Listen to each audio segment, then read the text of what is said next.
Salut à tous, c'est Automatique YouTubeur, j'espère que vous allez bien, moi ça va super. Aujourd'hui on se retrouve pour un nouvel épisode d'Air Info, comme tous les mardis, voilà. Donc aujourd'hui on commence par une actualité qui n'est pas très positive. Alors, en Corse, 4 personnes tuées dans un crash d'un avion, dans le crash d'un avion de tourisme.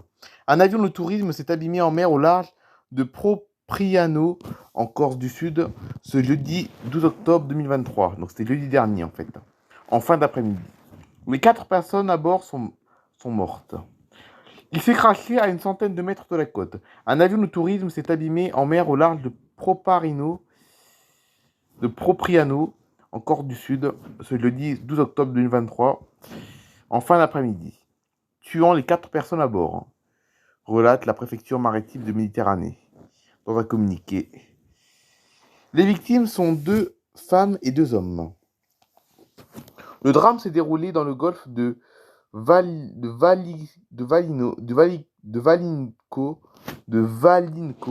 à proximité du cap La Lorosu, aux alentours de 17h40.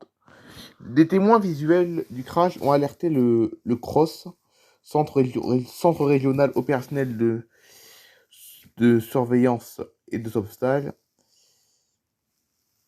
MED en Corse, qui a immédiatement déployé un important dispositif de sauvetage aérien et nautique, déclare l'après-mare.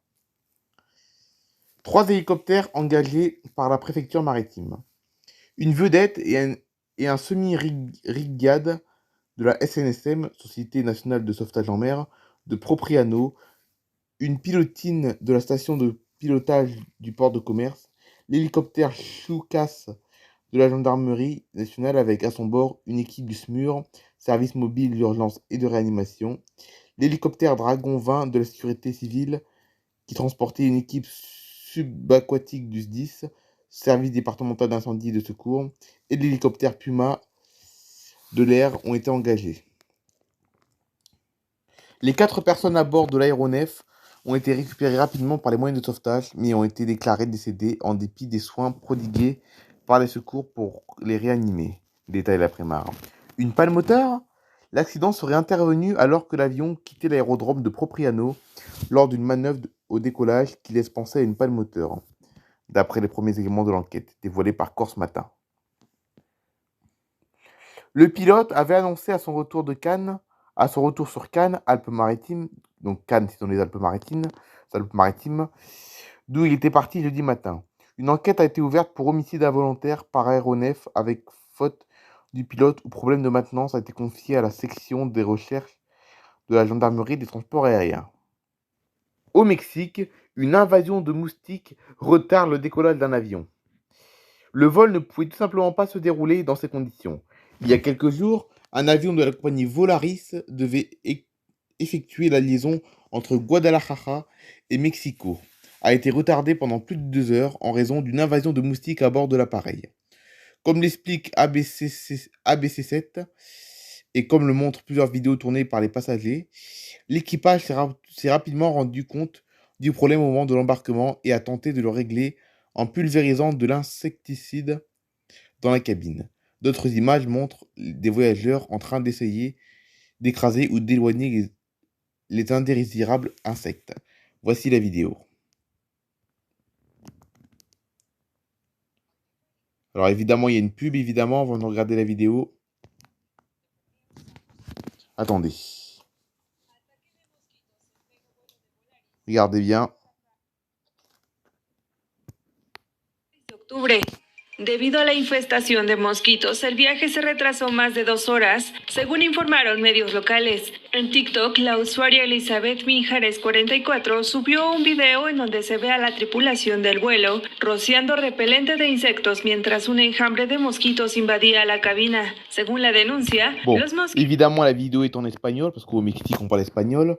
Mais en tout cas, comme on peut le voir dans ces images, on voit que les passagers apparemment seraient embêtés par des moustiques qui auraient dans l'avion. Voilà, c'est assez insolite comme événement. Des événements qui sont très peu probables, mais qui arrivent, comme vous pouvez le voir. Regardez, vous avez vu, ils jettent même... Enfin, je sais pas ce qu'ils jettent là, mais ils essaient de tuer les moustiques. C'est quand même assez impressionnant, voilà. L'avion décolle avec près de 2h30 de retard. En raison du nombre colossal de moustiques s'étant infiltrés à bord, l'opération de désinfection d'urgence s'est cependant révélée particulièrement ardue. À bout de nerfs, les membres d'équipage ont finalement décidé d'évacuer totalement l'avion et d'éteindre les lumières en laissant une porte ouverte. En quelques minutes, la grande majorité des insectes s'était glissé dans l'appareil, qui s'était glissé dans l'appareil et ainsi sorti de ce dernier. Après une ultime vérification, les passagers ont été autorisés à revenir dans la cabine et le décollage a finalement pu avoir lieu à 18h50 heure locale, soit plus de 2 heures après l'horaire initialement prévu, qui était à 16h30. L'histoire ne dit pas, en revanche, si les clients de la compagnie mexicaine ont eu droit à une compensation après ce désagrément qui aura forcément occasionné quelques démangeaisons. Un avion a fait demi-tour à cause d'une alerte à la bombe. Mais écoutez bien, le colis suspect était, écoutez bien, une couche. Eh oui, c'était pas apparemment une alerte à la bombe, mais en réalité, le colis suspect, c'était une couche apparemment. Bon bref, lisons l'article. Le colis suspect n'était en fait qu'une couche pour adultes, soigneusement emballée dans un sac en plastique noir. Vent de panique dans un avion vendredi. Un vol au départ de Panama qui devait rallier les États-Unis a dû faire demi-tour après la découverte d'un paquet suspect dans les toilettes de l'appareil. Le paquet en question s'est finalement avéré n'être qu'une simple couche pour adultes. Au moment des faits, l'autorité de l'aviation civile a d'abord annoncé que le vol entre la capitale Panama et Tampa, en Floride, avait fait demi-tour en raison d'une alerte à la bombe. Mais en réalité, cette alerte à la bombe, regardez comme vous pouvez le voir, c'était une simple couche, c'était ça, regardez là. Voilà. La police spécialisée intervient de retour sur le tarmac. L'avion a été isolé et les passagers ont été rapidement débarqués. Une unité de la police spécialisée dans les explosifs est ensuite intervenue pour inspecter l'appareil et le paquet suspect. Après vérification, il s'agissait d'une couche jetable pour adultes, a expliqué le chef du département de la sécurité aéroportuaire de Panama. La couche a été soigneusement enveloppée dans un sac noir. En guise de preuve, la police a publié sur les réseaux sociaux une photo de la couche sur son emballage noir. Eh ben dis donc, que des actualités insolites aujourd'hui. Des passagers d'un vol Transavia entre Sharm el-Sheikh et Paris, donc Sharm el-Sheikh en Égypte, bloqués en Égypte, justement, après un décollage problématique. Un voyageur a décrit 20 minutes passées entre la terreur, les prières et les larmes, après un incident survenu sur un des moteurs peu après le décollage. Plusieurs dizaines de passagers d'un vol de la compagnie Transavia reliant Sharm el-Sheikh à Paris, je ne sais pas si c'est Orly ou Roissy, mais en tout cas c'est à Paris, ont été bloqués en Égypte depuis samedi à la suite d'un incident mécanique peu après le décollage, a-t-on appris mercredi de sources concordantes. Lors du vol Transavia du samedi 7 octobre entre Sharm el-Sheikh et Paris-Orly, une alarme concernant le système de lubrification d'un des moteurs s'est manifestée peu après le décollage.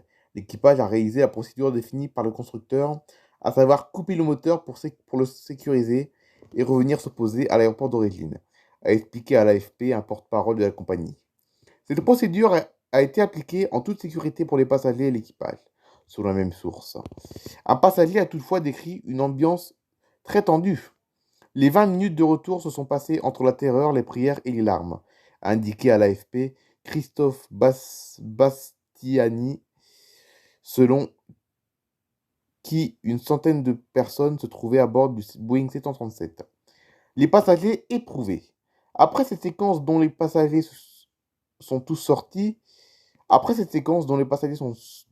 éprouvés, ceux-ci ont été hébergés une nuit sur place. Mais selon Christophe Bastiani, qui était toujours en Égypte mercredi matin, un responsable de Transavia leur a expliqué que cette compagnie ne pourra nous prendre en charge que si nous faisons partie d'un vol régulier, c'est-à-dire directement pris par le passager. Ceux qui auront un billet via une agence de voyage devront s'adresser à l'agence. L'agence via laquelle Christophe Bastiani avait réservé son vol a de fait pris en charge 29 personnes. Mais selon lui, d'autres, entre 60 et 70, ont dû se débrouiller. De même source, une quinzaine de passagers sont rentrés par leurs propres moyens en France, en prenant des vols avec escale. Et les autres se sont logés à leurs frais. Christophe Bastiani a cherché à lui aussi trouver un vol, mais trop tard. Le prix était passé à 4 500 €. Obligé de devoir avancer les frais. Selon le porte-parole de Transavia, les passagers ayant réservé directement leur billet ont été informés directement et régulièrement par SMS et email. Un nouveau vol leur a été proposé le 11 octobre, soit le 14 octobre, a été proposé soit le 11 octobre, soit le 14 octobre, avec une prise en charge des frais engagés jusqu'à la date de leur départ. Les passagers ayant trouvé eux-mêmes une solution de rapatriement se verront rembourser leurs billets et la prise en charge de leurs frais jusqu'à la date de départ sur présentation d'un justificatif. En revanche, les passagers ayant réservé un billet via un tour opérateur ou une agence de voyage ne peuvent toujours pas être prévenus directement par Transavia, la compagnie n'ayant pas systématiquement les coordonnées des passagers. Transavia France a donné à ses distributeurs les mêmes informations qu'aux clients ayant réservé directement. Il leur revient d'informer directement leurs clients selon la même source. Contacté par l'AFP au sujet de l'incident mécanique, le Bureau d'enquête et d'analyse pour la sécurité de l'aviation civile a confirmé que Transavia nous a bien informés de cet événement. En revanche, ce dernier s'étant déroulé en Égypte, il appartient au pays d'occurrence de décider d'ouvrir une enquête. Et le BEA n'a à ce stade pas d'informations en ce sens. Voilà, c'est la fin de cette vidéo. J'espère qu'elle vous aura plu. N'hésitez pas à liker, à laisser des commentaires. Surtout, abonnez-vous les amis. Allez, bye bye tout le monde. Cheers to the ones that we got. Cheers to the wish you were here, but you're not. Cause the dreams bring back all the memories of everything we've been through. Toast to the ones here today. Toast to the ones that we lost on the way. Cause the dreams bring back all the memories